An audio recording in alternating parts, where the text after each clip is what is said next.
Casa De Klub. I like that. Nice. Hey, we like that too, coming at you, something so brand new. We in a new stew, and the vibe so true, kinda like a Cy Young, he had to go grab two. He with that Arizona Wildcat, in that upside down hat, and how many have I had staying with me? Round two. It's the price of admission on the Casa De Klub. All right, we got a big one today. First, would like to thank our wonderful sponsor over at Walk-Ons during a very special week. National Walk-Ons Day is Thursday, September 19th. The brand will also be celebrating 21 years since being born in the outskirts of LSU's campus by founder and former LSU basketball walk-on Brandon Landry, now joined by co-owner Drew Brees. No better time to have two-time walk-on, Heisman Trophy winner, first overall pick, Tampa Bay Bucs quarterback, new $100 million man, Baker fucking Mayfield. Thanks for coming on. Yeah, appreciate you guys having me, man. Yeah. Thanks for coming. First off, congratulations. Walk on twice, Cleveland to Carolina to LA. Now Tampa puts a ring on it. How does it feel? Feels great, man. It's definitely not the path or the journey that I had envisioned for my NFL career, but, you know, a ton of ups and downs, but just the lessons I got to learn through it to get to the point last year of having a 1 year, basically prove it deal of you're either going to be a starter again or you're going to be a backup for the rest of your career. And just having it all come to that and being able to come to a place that was a great spot it made everything else worth it to be able to settle in. And it's been a sweet ride, but for me, it feels like it's just the beginning. What was that like last year? Feeling like you said, you're on like a prove it deal almost. Because I know in baseball, at least, guys get to the brink of free agency sometimes, and that pressure kind of mounts throughout the course of the year, and they kind of fold on. There's other guys who thrive under it. I would guess with the year you guys had last year, it wasn't a bad thing for you. No, it wasn't bad at all. I enjoy I guess, not necessarily pressure, but higher circumstances. There's definitely a lot more on the line. To me, it makes it a lot more enjoyable when it works out for you in the end. It just makes you a little bit more keen to the details during that process, and especially preparation-wise. And with the group we had, it was so enjoyable. Obviously, being a competitor, a lot of unfinished business, but, you know, signing a deal like that, what does it feel like? Do you feel like all your hard work's paid off? You kind of made it, you know? Not that I've made it.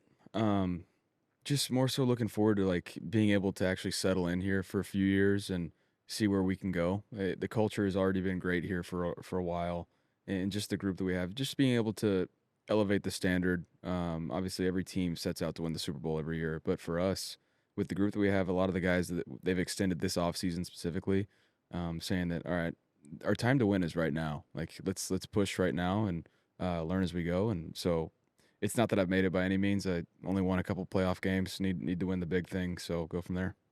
What are they saying to you last year when you come into Tampa on that 1 year deal? You know, as a player, you got to prove yourself. What are they saying to you when you come in? I mean, front office guys and Coach Bowles were all just saying, just be yourself. That's all we want you to be. You know, the building was a little bit different with Tom in there. Obviously, playing wise, Tom was different. He had everybody dialed in, high-strung environment, so I think everybody was pretty stressed out. So for me, and everybody was expecting the Bucs to not be good last year, so they wanted me to come in, be myself, you know, bring the joy back to football a little bit for guys that weren't having as much fun, and just continue to raise the competition level. So they just asked me to be myself, and like as a player, you really can't ask for much more than that. What's it like replacing Brady? I mean, I'm sure you've heard some crazy stories coming in right after him. Yeah, you hear a lot of good stories. Obviously, they won a lot of games, but it's just different. We have very different personalities. So for me, I was just trying to be myself, not trying to wear his shoes or do any of that. And you can't do that. And like he made it to the level he did by being himself and in his own way, and I think everybody else did as well. So you just gotta do it your own way. Do you feel like you approached this year exactly the same as last year? Do you feel like I think I heard you say that there was a little bit of a feeling out process at the beginning of camp and stuff last year, being with the new team and stuff. Do you feel like you guys just all hit the ground running?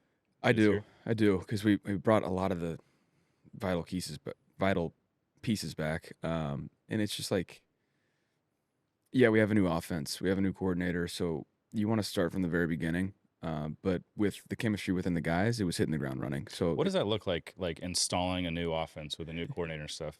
Like, is Uh, it all new plays? Is a lot of it the same with different terminology? a lot of it, like, you can't exactly reinvent the wheel when it comes to plays, but when it comes to a certain coordinator's like bread and butter, like he wants it done this way. So it's taught a little differently. Obviously, terminology will be different. So I mean, you start from the very beginning, basic routes that you learn from the second you're done with college football, and just try and learn it that way. But it's with the guys that we had, and like I said, the continuity. It's like, hey guys, this is what we did last year, but we're gonna make a couple tweaks here, and so you go from there. A lot of people are sounding off right now on Twitter about you. Mike Evans just dialed right now. What's it like playing with that guy? It's gonna be a future Hall of He's Famer. He's a yeah, machine. he's unbelievable, man. He makes a quarterback's job pretty damn easy. I'll say that. Like he's just a guy that shows up every single day. The most consistent guy ever. I mean, his talent level is off the charts, but just so consistent. He's going to be where he's supposed to be on time. And then you add in the fact that he's 6'5" and runs as fast as he does. He's quite the specimen, man. But he's a team guy. He just wants to win. Did you know him growing up? Because is he from Texas as well? He's from Texas, yeah. I actually watched him play high school basketball when he was playing for Galveston Ball, and they were like they were ranked in the country for basketball teams. I didn't know who he was at the time, and then just being a college football fan in Texas, watching him play in A&M, obviously been a stud for a long time. We got to get into this. The joint practices. I mean, is everyone just beating the shit out of each other out there? What's going on with all these fights? It depends on which team you're playing. I learned after the fact. So we had joint practice with the Jags this year. I learned after the fact that Doug Peterson told him, without question, if you start a fight, it's a $40,000 fine.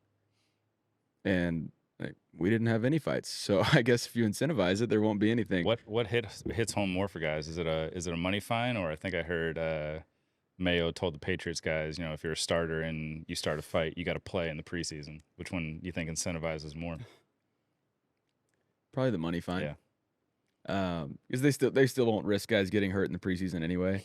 But it's just sometimes, guys get so excited to hit somebody else other than your own team during training camp that it gets a little out of hand. But that's just football. I mean, it's a contact sport. You're going to have little tiffs here and there. It's just the fact that when guys are swinging, when people have helmets on, like throwing punches, you're not going to do anything to anybody. Right. You're just going to only possibly hurt yourself. So it's kind of pointless to me. But, every once in a while when there's a little pushing and shoving, it's good to see what some guys have inside of them. If they got a little dog in them. So I enjoy it every once in a while. How much does that intensity ratchet up from a normal practice to then you get into the joint practice? Well, I was going to say, it's almost like you're playing a game not on air, so you just beat the shit out of everyone. Yeah, exactly. Intensity is definitely higher. Just because you're not, like, when the good pro teams don't have anybody falling to the ground during practice, they don't hurt each other. Defensive backs won't go up for the ball if the receiver's jumping already. Like, there's a smart way to practice. Yeah. And so when you're playing against each other in practice, you take care of each other all the time, or you're supposed to. And joint practices, that's out the window. Not so much. Not so much. How do you guys implement plays? Because you don't want to give the opposition too much, right? So what do you like? What type of plays? Do you guys play the Jags this year? We don't play the Jags. Is that common where the joint practices are with a non? This is why people like the joint practices, because when you do it, you get to run some of the stuff that you're trying to get done for the season. Yeah. But then you won't necessarily show it during the actual game because nobody else gets the footage of your preseason tape besides the two teams that are going against each other. So if you're not playing in the season, are you really risking anything by showing it? No. So that's why a lot of teams do try and compete against each other. You get to practice some of the stuff you're really going to be doing, and you get just a different competition level against somebody else. Like going into a Sunday, just being a baseball guy, I can't even imagine. Obviously, the NFL is huge. Everyone's watching every single week. What is the adrenaline like in the locker room, being a quarterback before you go out to a game, knowing you're just gonna get fucking railed by a bunch of big ass dudes? Hopefully not, but yeah, yeah, hopefully not. Yeah, first of all, I can't believe how many games you guys play. It blows my mind. But it's an atmosphere unlike any other. Like because you work all week just for those 4 quarters on a Sunday or whenever your game is, and it builds up the whole week. And by the time it comes for me, like, I've played a few years now, that like it's it's not necessarily routine. I wouldn't say I'm bored by it by any means, but the adrenaline will always be there, but the nerves and stuff, you get used to all that. And it's like, okay, we're back. Game day is just an unbelievable feeling, and you Learn how to can't use wait it to for like it. your advantage, right? Yeah, yeah, exactly. I just can't imagine it. Like, you go out for a World Series Game 7 to pitch. It's just crazy. Like, I can't even imagine what it'd be like taking an NFL hit. I feel like I would imagine that every Sunday feels like Game 7 of the World Series. Right, yeah. Not every Sunday. There's definitely ones that are a little bit more amped up. Yeah. What do you feel like on a Monday? Oh, depends on who we played the day before. Sometimes it's hard to get my body peeled out of bed. Yeah. What's the pain threshold from Monday to then the following Sunday? So this is the routine that I've been going with the last couple of years, and it's worked for me. I fly in my physiotherapist every week, early in the week, so I can immediately relieve some of that pain. Yep. So he comes in on Monday, and I'll be able to. Because Monday we review the film, work out. Tuesday's your off day. You get a lot of your film prep work done, and then Wednesday you practice for the first time. So I'll get a lot of my rehab stuff done before Wednesday. So physically, I feel like I'm able to go back out there. So Monday's always a little bit sore. And Tuesday used to be the worst sore day for me, like day 2 of after the game. But now that I've gotten into this routine, I feel a lot better on Tuesdays. Where is it usually worse? Like on your body, or is it just where you get hit? A lot of the times where you get hit, the worst ones are rib shots, though. Last year with all the rib stuff, like It's so much fun. yeah, how's that feel Monday morning? Can you imagine? Not even Monday morning. Trying to sleep Sunday night Yeah. sucks. Do you feel like, your success in the NFL has come from a lot of adversity? Like you look at most Heisman winners in college, probably 5 stars coming out of high school, right? I'd say like you and Joe Burrow are the exception. You win the Heisman. Do you think those challenges, being a 2-time walk-on, has allowed you to handle these situations in the NFL differently, bouncing around? Yeah, I think most of the guys at this level in any sport, at some point of their life, they've had adversity. Mine was during recruiting and whatnot. Like, I was fortunate enough to grow up in a great household. Like, my parents provided me with everything I needed. Now, you hear different stories of these guys that were bouncing around, their families were homeless. And so it's how you channel all that adversity and like, okay, I'm really living out my dream. What am I going to do to take advantage of this opportunity? So for me, yeah, I relate it back to this is my opportunity. I had to fight, scratch, and claw to get to this point, but everybody else has to do that too. Was there a time in Carolina or LA, where you're going through your head, some doubts in there, or no? Yeah. Definitely in Carolina. The whole situation of being on Cleveland's roster, but knowing I wasn't going to be on the roster for the season for months, that started to weigh on me a lot. Like it was like months of being in limbo, not knowing where I was going to be, and then finally got traded to Carolina in July. And, trying to make the most of the situation, but realizing the grass isn't always greener on the other side. NFL, any business is, everybody runs it differently. So had to go through that. But then when I got my opportunity in LA, it's like, okay, let's just go have fun. Let's build my resume back up. I got 5 games to learn under Sean McVay and these guys that just came off a Super Bowl win. Yeah. And let's see what I can take from this going into free agency next year. Talk about learning a new offense in training camp. What about learning a playbook and having to lead a game-winning drive in, week 1 with the team? Would you have 2 days? Yeah. You go there and 2 days later? Got there on Tuesday night, landed at like 9 p.m. We played on Thursday at 5-something West Coast time. Yeah, not ideal situation, but it was fun. Like everybody would have said, "Oh, he just got there." There's no excuse, but to me, I was like, "This is gonna be a pretty fucking sweet story." If like you said, embracing that pressure. Yeah, just embrace it, have fun in the moment. But yeah, that was like cramming for a final or a test exam, something like How that. different are those NFL playbooks? When you're looking at the Rams, you're good. Yeah. So ours is similar when it comes to the information overload to the Rams, but I had never dealt with that before getting there. So that was pretty eye-opening of everything that, he asked of the quarterbacks and just honestly the whole offense to be smart football players, learn the playbook and understand where they're going with it. And I got a ton of respect for Stafford because of, he's a dog. Let's get to the Cleveland days. So coming off the Big Cleveland guy, Clubs. going Big into that Cleveland going guy. into the draft that year. At what point in time did you know that Cleveland was going to take you? Till I got that phone call. Yeah. Yeah. There was any kind of discussions beforehand, like this is what we're going to do? I've always thought NFL was more preset than MLB because MLB draft, a lot of times you get surprised by who the first pick is. Yeah, it depends on the year. And like my year was so different because there were 5 QBs coming out that people were like, okay, these guys are going to get taken extremely high. Like it was me, Sam Darnold, Josh Allen, Josh Rosen, and Lamar. And we're like, nobody knows where these teams are doing it because all 5 of us visited all the top pick teams. Yeah. So it was like everybody was kind of keeping their cards close to the vest. But until I got that phone call, I had no idea. So you had no idea at all that you were going to Cleveland? No clue. I knew at least that I was not going to go past number 3 because the Jets. And funny enough, Coach Bowles was the head coach with the Jets at the time. And we hit it off really well at that time. So I was like, okay, I know bottom line I'm going number 3, but who knows what can happen? There can be trades last minute. Who knows? What was that Brett Favre picture? Is that after you get picked by Cleveland? No, that was the night before the draft. So it was the night before the draft without knowing you're going on. So I grew up. I grew up just an only college football fan, but Brett Favre was my guy for the NFL. Like I followed him wherever. I wasn't necessarily a Packers fan, but I was watching him every weekend. And my family and I, we kind of made the joke of like, what if we remade the picture? And I was out in California training pre-draft stuff, and then when I flew back to Texas for the draft, they had all the supplies. They ordered everything. I was like, "Oh, you guys are serious. You really want to do this?" And they set it all up in my brother's house and did a very, very good job of it. It's a unique situation, though. Obviously, Klubs knows being a Cleveland guy. Because they didn't have success until you got there. Mhm. But I They had imagine the there was opposite of success. yeah, but there was still like some sort of lopsided pressure coming into Cleveland just because they've had so many bad years in a row. Yeah. You get Johnny Manziel coming in. Did you feel any pressures going into Cleveland? Like I got to give this city what they want.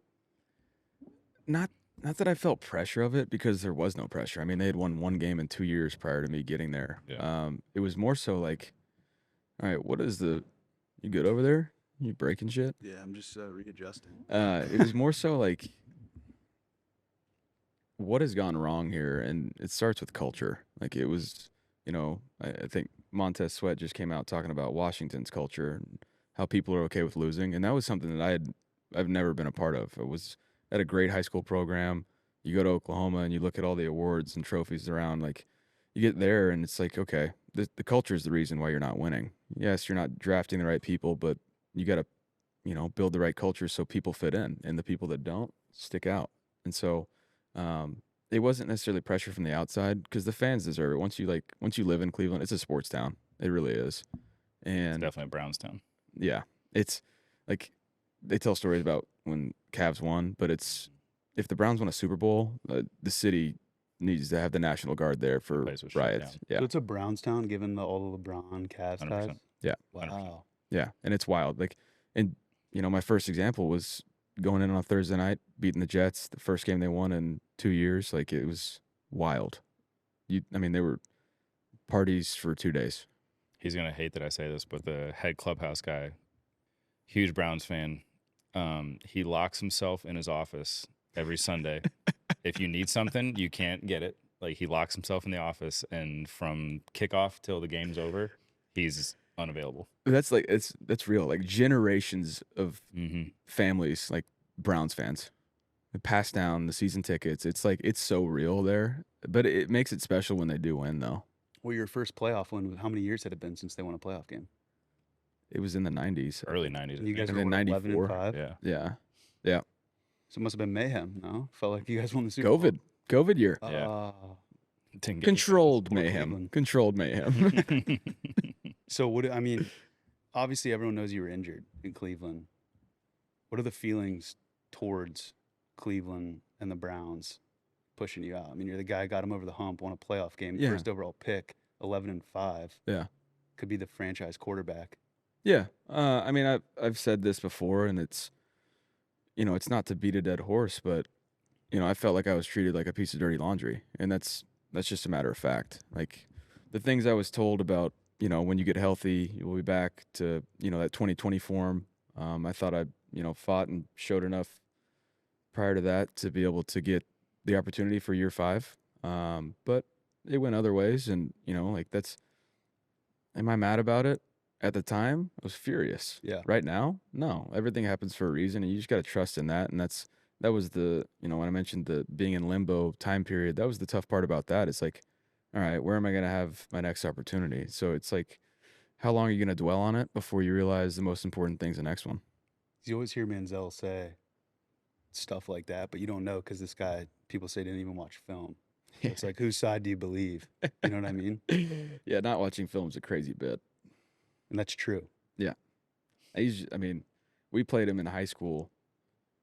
One of the best athletes I've ever seen. Say there's a certain point where your athletic ability is no longer that superior to everybody else. Yeah, especially at the level that, professional sports. It's like you got to prepare. Everybody's a freak athlete at some point. Not me, but everybody else is. So on that point, out of high school, what did that look like for you going into college? Was Tech? So you walked on to Tech. Yeah. What other schools are you talking to? And it was Kingsbury at the time, right? Yeah. It was Cliff's first year at Tech. I got an offer to play baseball and football at Rice. Oh, hell yeah. Should have chased the know dream, that. brother. Yeah. Should have chased the dream. Shortstop? That was I played third base. I played first base my junior year. I'd never played first base in my life, but it was all seniors. The only open spot was first, so I borrowed somebody's mitt and played first. But that was my first offer. And then New Mexico, Florida Atlantic, Army, and Washington State. The only two I really considered were Florida Atlantic and Washington State, because Leach was there at the time at Washington State. Yeah. And the phone calls I used to get from him were hilarious. I'd be going to practice. He'd call me, cuss me out for no reason. Like, why are you going to baseball practice? You're not going to play baseball. But I had my heart set on playing at a big-time school for football. And at the time, we weren't doing financially that great with my family. So walking on in-state for in-state tuition was the best opportunity. And Cliff recruited me when he was at Houston prior to going to Tech. So we had the connection there. There was the quarterback that was before me at our high school was already there at Texas Tech. So there was a lot of familiar faces, a lot of people that, I trusted to, just go get my opportunity, and didn't realize that it was going to happen week one, but it did. Were those other offers, like New Mexico, Rice, Washington State, are those walk-ons? No, those were full rides, but those were the only Power 5 schools I had. So you chose technically to be a walk-on at Texas Tech. Yeah. Over those schools. I chose, yeah. And you go Big 12 Offensive Freshman of the Year. Why'd you leave? So we were 5-0. We were 4-0. The fifth game, we were playing Kansas. We're winning. I sprained my MCL. We wound up winning the game, but I was out a couple weeks. I thought when I got healthy again, I was going to go back in and start right away. It's not the way they had it planned out. Davis Webb kept playing. We wound up, it was 3 games left in the year. I went in and asked, hey, am I going to go back in? You guys told me this was the plan. Obviously, then didn't go that way. They said no. I was like, okay, well, at least am I going to be able to be on scholarship, next year? They said, well, we for sure don't have one in the spring for you. We're still working on one for the fall. And I was, at that point, I was looking at it you are working on one for your quarterback. Yeah, led you to a 5-0 start. And my heart was never truly in it at Texas Tech. I grew up an Oklahoma fan, so I was like, okay, to me, I had proven to myself that I could play at that level. Why not go somewhere else and where I, wanted to play my whole life? And so that's when I was like, not going to be the starter, not going to give me a scholarship. Screw this. I'm going to go to the school I want to be at. How many Oklahoma fans are there in Austin? Not many. Not many. I mean, Brian Bosworth is kind of holding it down for us. He lives in Austin. Other than that, there's not a whole lot. Enemy territory. Yeah. So I can imagine everything you did at Tech, you had to have some other offers after that year, right? Yeah. And you choose to be a walk-on again at Oklahoma. Yeah. The time period from when I left Tech to get to Oklahoma was pretty short, but the first phone call I got was Lincoln Riley, and he was at East Carolina. And he tried everything. And the thing was, I told people, I was like, I already have my mind made up. I'm going to Oklahoma. And I told him that. He kept calling, said, why would you do that? They have their guy. He called me after they had just played in the Sugar Bowl. They had freshman quarterback that just won Sugar Bowl MVP, beat Alabama. He's like, why are you doing that? Like, you're not going to play. I was like, listen, my heart's set on it. I'm going to go try it. And I sat out that next season, and then Lincoln got hired the next year, and I told him, you're an asshole for trying to make me go to East Carolina when you were going to leave anyway. Yeah, you were out of there. So you come into Oklahoma. He was at ECU. Did you know you were going to play off the shoot there? No. I mean, I watched their bowl game knowing I was going to be there. Who's that quarterback? Trevor Knight. I feel like you started the QB trend. Go Baker, Kyler. Yeah. Jalen. Yeah. We had a lot of good transfers rolling there for a couple of years. No, Trevor was there, but obviously transfer portal now it's a different ball game. So I sat out that 2014 season. Oh, it's ridiculous. Yeah. Sat out that 2014 year, and then we open QB competition for 2015, and it was me, Trevor, and Cody Thomas, who's playing baseball right now too.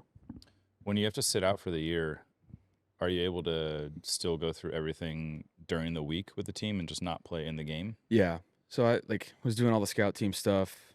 Our scout team was ridiculous. The names on that list were ridiculous, but it was so much fun. Like after playing for a season, then doing scout team, working out. Only thing was, since I wasn't like a redshirted freshman, like I wasn't allowed to travel with the team since I was ineligible to play. So if it was a close in proximity game, I would just drive, go to the sideline, like just be there. Yeah. You know, I missed it, so just wanted to be there. But yeah, other than that, you're able to go to the workouts and do everything else. Did you know you were the guy though, given your relationship with Lincoln? So Lincoln wasn't there yet. It was Heupel was the OC at the time. Josh Heupel was the OC at the time. Well, when he came in, I meant. No. Like it was a true battle. Like, I knew I had the respect of all the guys on the team, but Trevor had played for 2 years there at that point. So it was I didn't. At that point, I didn't know.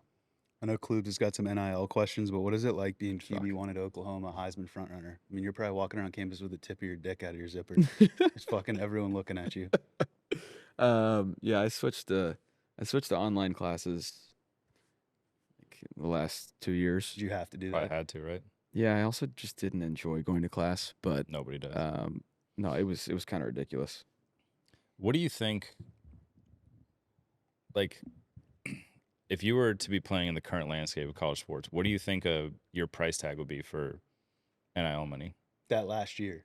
Because it's hard to wrap your head around some of the things. I don't even want to know, because some of the dumb shit I did, would have been so many T-shirts. So between probably my mugshot, if I would have gotten copyright on that, grabbing my crotch against Kansas. So, yeah, there's just a lot of stuff. The flag plant. I mean, it would have grown. The price tag probably would have been high, but it would have grown. But I feel like I still got to enjoy real college football.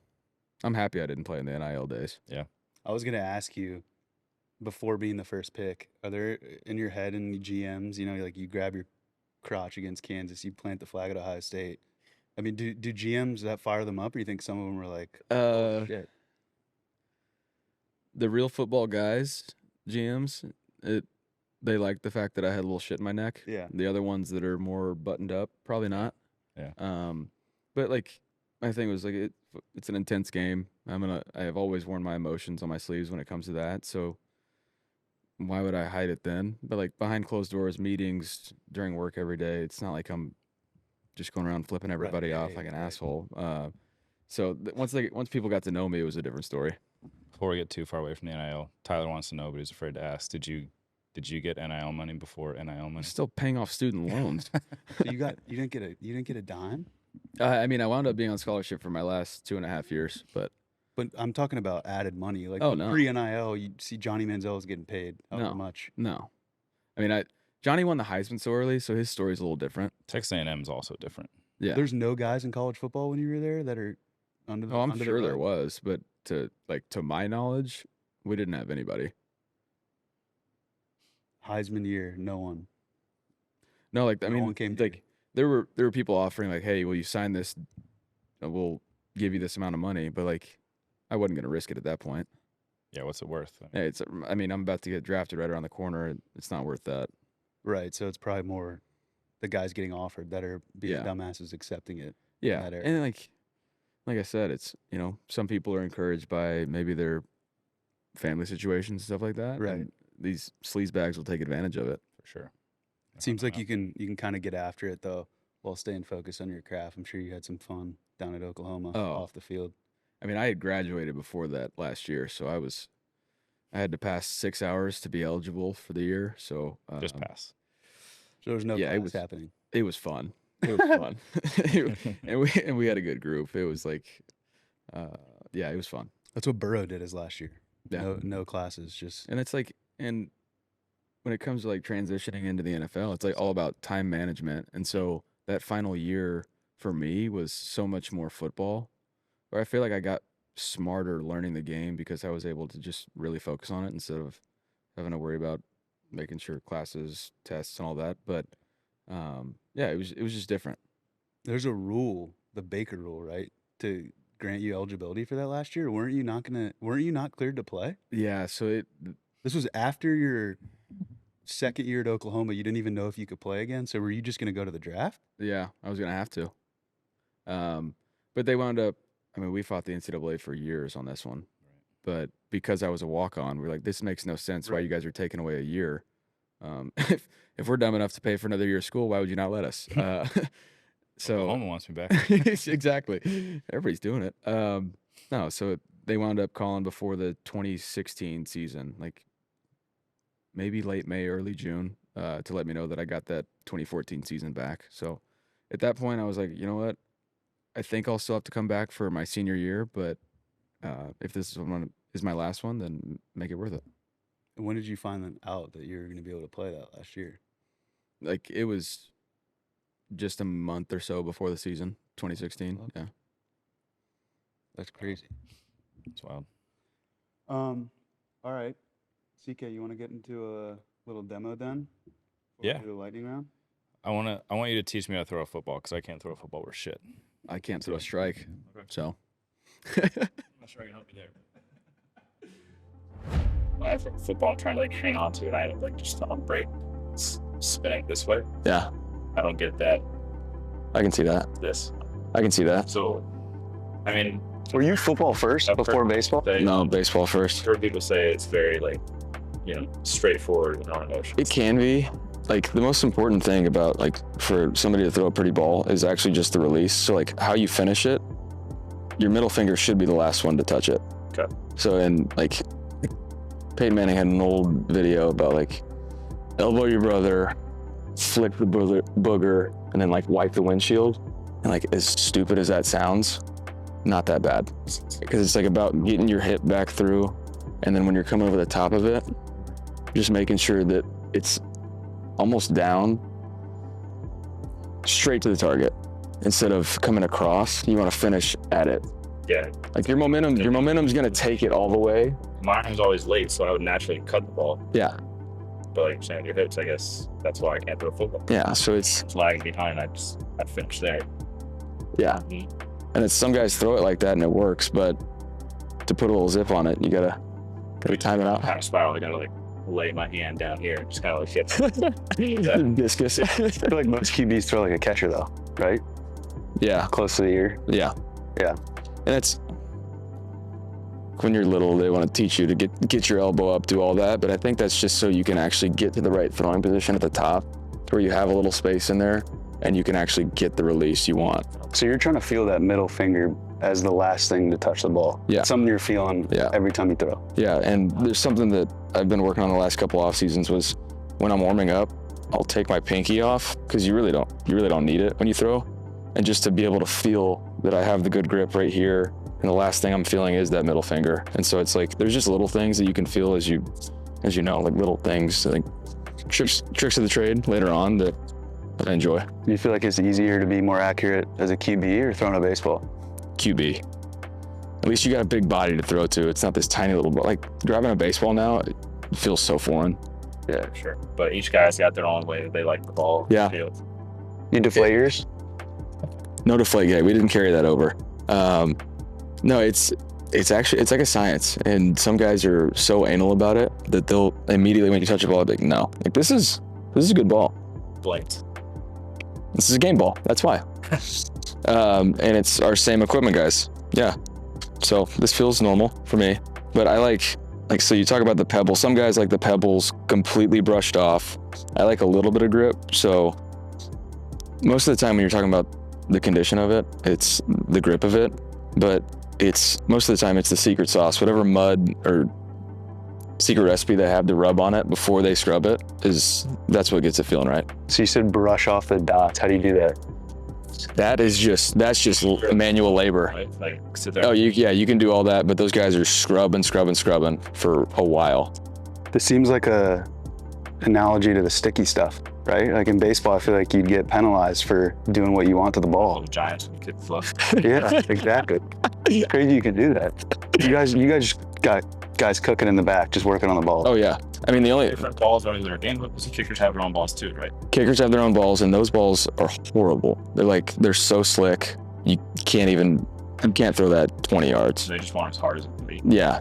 I mean, but the only thing that they have regulated on our balls is, like, obviously you can't have extra mud on it. It's got to be smooth, but then just the PSI. So that's why Deflategate was such a big deal. But how'd that come about? How'd they figure out that was actually happening? If you guys are allowed to do all this stuff to the footballs before the games. Players. They come in, test the PSI and all that. And so what happened was they were taking the air out after they checked them. But then when the ball, like say you catch a ball on the opposite team sideline, you hand it to their ball guys, their refs, then they feel it, and you're like, well, this doesn't feel right. Because you can instantly feel when a ball's too flat. Yeah, so I mean, like, obviously we know now that happened, but is it as big of a deal as people made it, or no? No.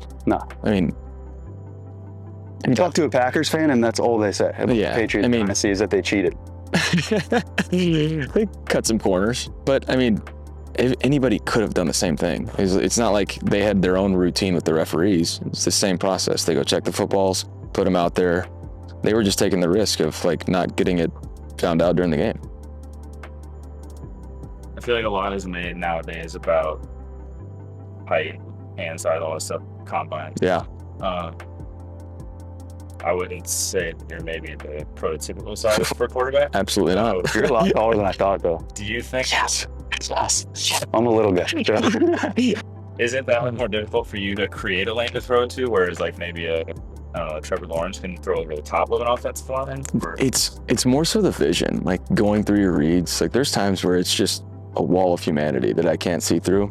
But that's why, Strictly working off timing then? timing and just honestly the process of information, being able to recognize the coverage and trusting that, okay, this is the coverage. I know the defender should be over here. I'm going to trust that my guy's going to be here on time. Pre-snap stuff, right? Yeah, exactly. So it's like, and then post-snap, there's a lot of movement nowadays. So it's a lot of trust, I want to catch one of these. You can go over there. I'll try to catch Yeah, it. let's do it. Yeah, I'm probably going to get Taking the watch off. There's like a 10% chance I catch this. 10%, I'm not going to rifle it at you. Whew. That's a good spiral right there. It's firm. Firmer than 2-time Cy Young winner. All right, come on, put some juice on it. One more. You try. Give him a zipper, Baker. No, I'll be A nice. zipper. I'll be nice. Got up there. This is what, 60% right now? Let's see. Yeah. I'm gonna try the middle finger. I see what, okay, yeah. Wait. It looks a little more natural. It's sort of like feeling like this. Yeah. Cause like we try not to get out here, Yeah. and ours is just, it's so much easier to get over the top when you're not extending it so much. But here we go. That was nice. I wanted to touch on like the success rate because I looked it up. I forget what the exact numbers are. I just feel like a lot of first round QBs that are like surefire don't pan out, and it comparable to the MLB as a first rounder. I forget what the stat is, but most college guys that go in the first round in the baseball draft end up getting a big league hit. Where obviously everyone in the NFL draft's coming out of college. I feel like the success rate isn't there, and correct me if I'm wrong, but I feel like college football is the closest thing to the NFL comparable to other sports, college to pro sport? Yeah, it is close. It's the difference of schemes, and honestly, it's for quarterbacks specifically. Offenses are so different in college now. Nobody's under center. Nobody's like, you have some teams that are doing it, but nobody lives under center, does the play action, does all this stuff. And also, you just don't put that much responsibility on your quarterback in college. The coach handles a lot of it, play calls, everything. Now there's maybe some hand signals here and there to get to a different route, but it's not nearly the mental game. So it's guys will have physical talent. That's why they get drafted in the first round. But when it comes to the mental side of things, I think that's why you see quarterbacks fizzle out a little bit. What are the closest things to an NFL offense in college? Closest schools to an NFL offense? Ooh. Or is there any? Alabama, when they were on their true dynasty, was there. I'd say Georgia does quite a bit. That's just, well, I guess that's all the system, right? It's Yeah, it's the system. It's not necessarily personnel by any means, but like in college, you're just trying to win. So it's like you're not building for a pro style system. You're just trying to get the best athletes out there and spread the teams out because the hashes are wider. Like you can manipulate the game so much more in college. Are Bama and Georgia that way because they have NFL lines? Yeah, Yeah. It's hard to argue against that. Michigan's another team that's been running the pro style system for a while. That's why they like McCarthy. Yeah, and like, because he's done some of that stuff. So it's unless you have the offensive line to be able to run that stuff consistently, doesn't make a whole lot of sense. Is that where all the pre-snap motion and stuff comes into play in colleges? I mean, I guess it started in high school. Yeah. And then it made its way to college, and I feel like now it's kind of making its way to the NFL. And Oh, there's so much motion now. Like we'll be moving around a lot this year.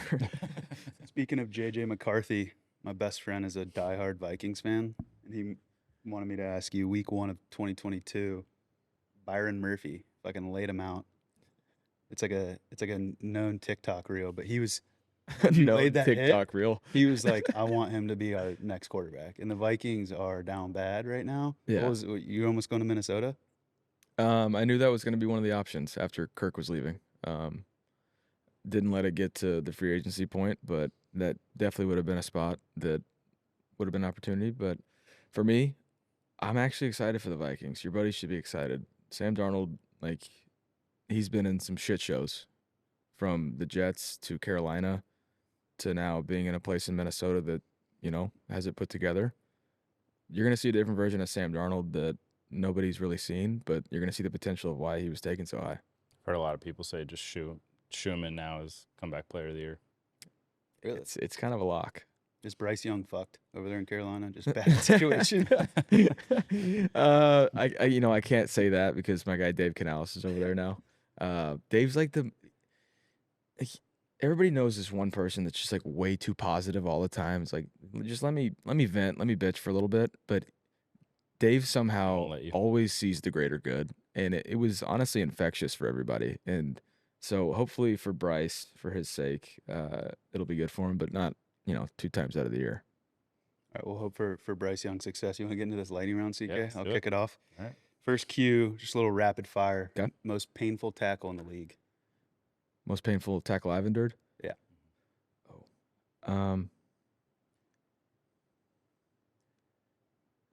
When I dislocated my shoulder, I got tripped up against the Cardinals and landed really, really weird. Dislocated it out that way. Not fun.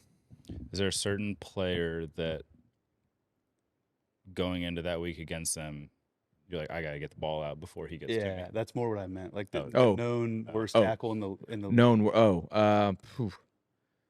For me, that was Fletcher Cox. Big boy. Yeah, that's a grown ass man. I can't. I look at these guys and I look up. I'm like, what the fuck am I doing out here? So, he was one of those guys. What are the chirps like when someone just decks you like that? Like a guy like Honestly, Fletcher Cox, what's he saying when you're on the ground? Does he honestly, need to say anything? he doesn't need to say anything. But I don't think I really hear anything. I'm just trying to collect my thoughts and peel myself Make off the sure you're turf. together. Yeah. Yeah. Yeah. Who's your favorite teammate you've ever had? Oh, that's tough. All right. I'll say most influential teammate you've had. Jarvis Landry. Okay. A guy that, for me, was so talented, but he's so smart, and realizing, like, that was my first intro, like, was with him rookie year, but, like, that was, to me, that was what a professional looks like. Did his stuff every day, made sure to have the younger guys doing the right stuff. He took care of his body unbelievably well, diet, all that. Just a true professional. Who's more responsible for the Patriots dynasty, Bill or Brady? Oh man, Anyone that's not a Patriots fan will back tell on you the Bill. Tom Brady roast. It's tough. I still say Tom, because he still had to go out there and play it and do it. But Bill had a huge hand in it too.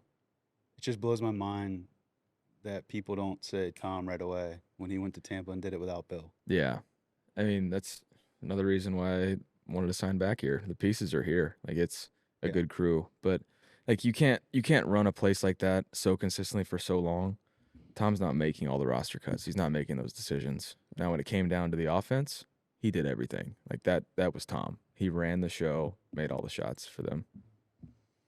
What point in his career, or any quarterback's career, Aaron Rodgers too, like, does it get to the point where, maybe you're there now, I don't know, where they have full say-so on what the offense does? Definitely not there. I've had too many systems. Like, haven't had enough continuity to be able to say, all right, I love this, I love that. It's different. It's different in different organizations when they give that much trust to somebody. And that's a lot of trust and a lot of faith in the guy to be able to do that. But also, there's at a certain point, I feel like maybe next year there's certain concepts that are like, okay, we got to have this in. This is because quarterbacks fall in love. Like, okay, I know when shit hits the fan, it's chaos or a 2-minute drive. I know this play like the back of my hand, and we're good. So Brady was the OC in Tampa when they won the Super Bowl. I mean, not taking any credit away from the OC, but everyone knows it's Tom Brady. This guy's calling the shots, right? Yeah, he's doing a lot of checks. A lot of checks. Yeah. What's the craziest or funniest Brady story you've heard? You hear some of the stories about if he didn't like a certain play call and he didn't like it throughout the week and they still called it in the game, there might have been a throwaway on purpose or thrown at the running back or receiver's feet. There's a lot of mind games going on. Prove a point that it wasn't the right call? Yeah.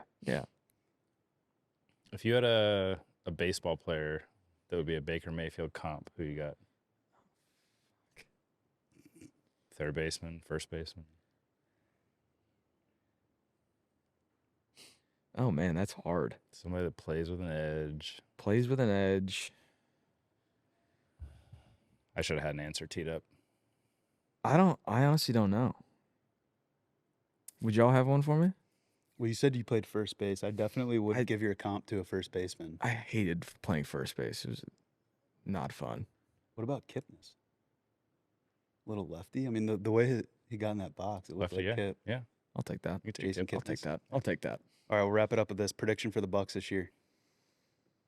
Don't know the record, but for us, I mean, we're setting our sights pretty high. So I expect us to win the division again, and then we will be playing in February. Love that. Awesome. You heard it here first. Baker Mayfield. Thank you to our great sponsors over at Walk-Ons. Go check out your local Walk-Ons. Get an amazing spread like this. It's a pleasure having 2-time Walk-On. Heisman Trophy winner, Bucs Man of the Year, Baker Mayfield. Appreciate you guys. Thanks for coming on. Appreciate it. Yeah.